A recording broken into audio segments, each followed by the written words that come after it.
আসসালামু আলাইকুম, সবাই কেমন আছেন? আজকে গরুর মাংসের একটা রেসিপি শেয়ার করব। একদম ভাজা ভাজা মাখা মাখা, খুবই মজা হয় এই রেসিপিটি। সামান্য একটু আলু ইউজ করেছি, দেখতে পাচ্ছেন কতটা লোভনীয় মনে হচ্ছে। রেসিপিটি শেয়ার করেছি, আশা করছি আপনার কাছে খুব ভালো লাগবে। তার জন্য গোস্তটা আমি আগে কেটে ধুয়ে ছোটো ছোটো পিস করে নিয়েছিলাম। আর এবার একটা প্যান বসিয়ে দিলাম, প্যানে একটু তেল দিয়ে নিব। প্যানটা অবশ্যই গরম করে নেবেন। এবার আমি তেল দিয়ে নিলাম, তেলটা একটু বেশি দিয়ে নিচ্ছি। এবার পেঁয়াজ দিয়ে নেব। পেঁয়াজটা খুব সুন্দরভাবে ভেজে নেব তেলের সাথে।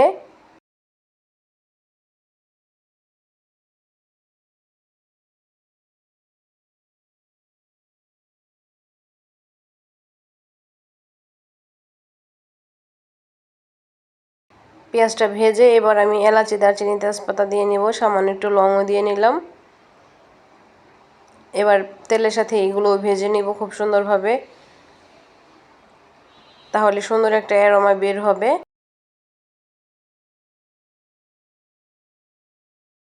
এবার আদা রসুন বাটা দিয়ে নিচ্ছি। এখানে 1 চামচ করে আদা এবং রসুন বাটা দিয়ে নিলাম। এটাও আমি তেলের মধ্যে খুব সুন্দরভাবে ভেজে নেব। এটা যতটা ভালোভাবে ভেজে নেবেন ততটাই মাংসটা খেতে ভালো লাগবে। এক্সট্রা একটা গন্ধ সেটা চলে যাবে তেলে ভাজার কারণে।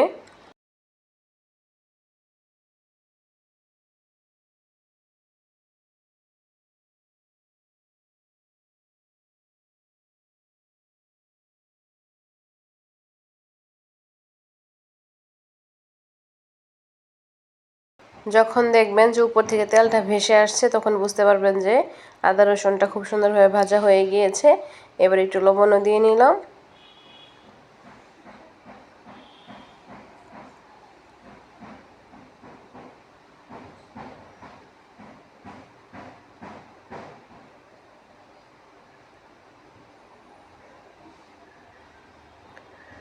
এবার আমি মশলা ইউজ করব। এখানে শুকনো মরিচ দিয়ে নিচ্ছি 1.5 টেবিল চামচ,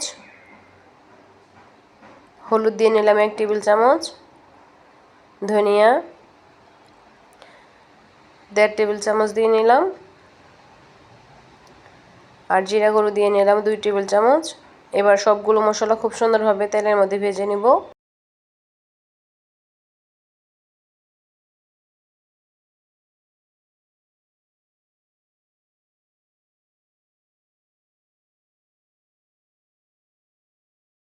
আজকের এই মশলাটা আমি তেলের মধ্যে ভালোভাবে ভেজে নিচ্ছি খুব সুন্দরভাবে। এবার আগে থেকে ধুয়ে রাখা গোস্তটা আমি দিয়ে নিব। এখানে গোস্তের পিসগুলো তো আমি ছোট করে কেটে নিয়েছিলাম।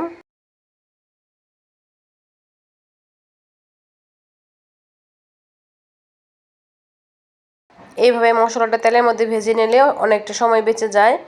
আর পানি দিয়ে যদি করা হয় তাহলে একটু হয়তো সময় লাগে, কিন্তু খেয়াল রাখতে হবে যেন তেলে ভাজতে গিয়ে পুড়ে না যায়। বারবার নাড়াচাড়া দিয়ে ভালোভাবে কষিয়ে নিলেই হয়ে যায়, কোনো খারাপ লাগে না। এবার আমি গোস্তটুকু দিয়ে নিচ্ছি। এখানে 1.5 কেজির উপরে হয়তো গোস্ত আছে, সেইভাবেই আমি মশলাগুলো দিয়েছি।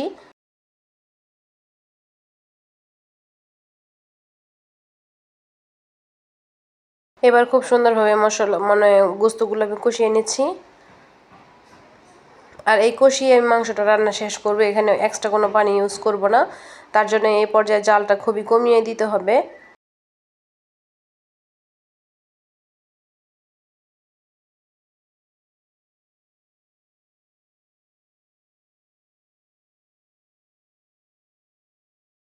জালটা কমিয়ে দিলে কি হবে, পানিটা বের হওয়ার চান্স পাবে, গোস্ত থেকে পানিটা বের হবে।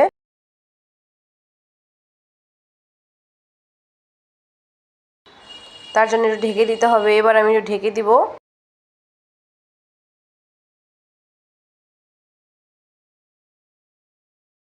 গোস্ত থেকে পানি বের হবে আর বারবার নাড়াচাড়া দিয়ে দিয়ে আমি মাংসটা কষিয়ে নেব খুব সুন্দরভাবে।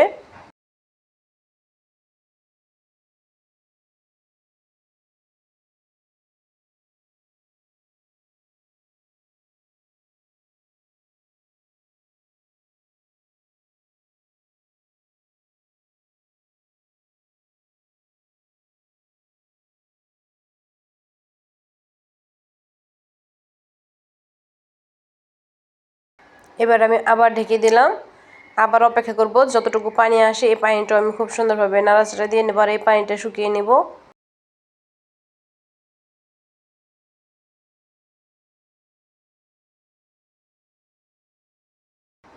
অনেকটাই কিন্তু পানি ছেড়ে দিয়েছে। এই পানি দিয়ে আমি মাংসটা রান্না শেষ করব। আর এইভাবে মাংসটা রান্না করলে খেতে খুব ভীষণ মজা হয়, এক্সট্রা কোনো পানি দেওয়ার প্রয়োজন পড়ে না। এবার আমি ছোটো ছোটো পিস করে আলুগুলো কেটে রেখেছিলাম সেটাও দিয়ে নিচ্ছি।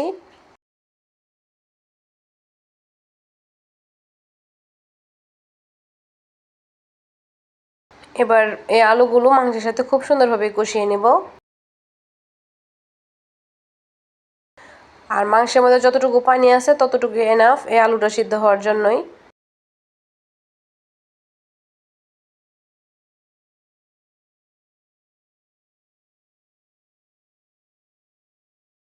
এবার ঢেকে দিব।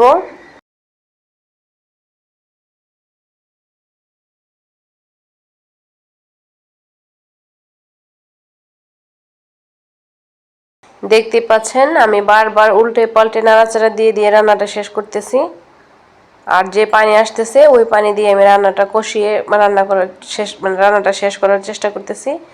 এইভাবে রান্নাটা করলে খুবই মজা হয় মাংসটা খেতে।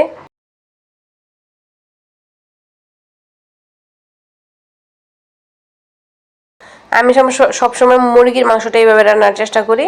আর আজকে গরুর মাংসটা ট্রাই করলাম যেন খেতে ভালো লাগে এইভাবে।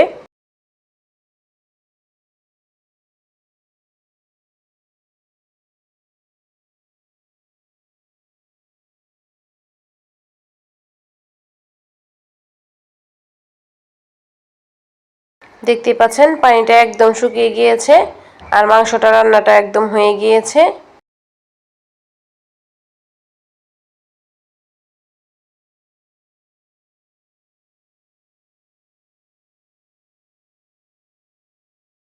আর এখান থেকে এখন একটা পিস নিয়ে খেলে খুবই মজা লাগবে, দেখতে পাচ্ছেন।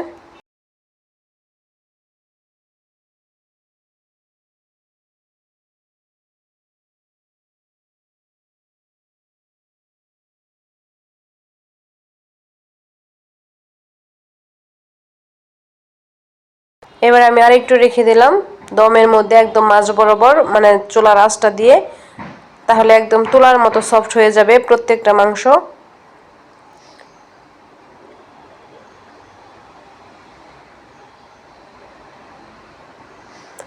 এই তো হয়ে গেল আমার মাংস রান্নাটা। আশা করছি ভিডিওটি ভালো লেগেছে।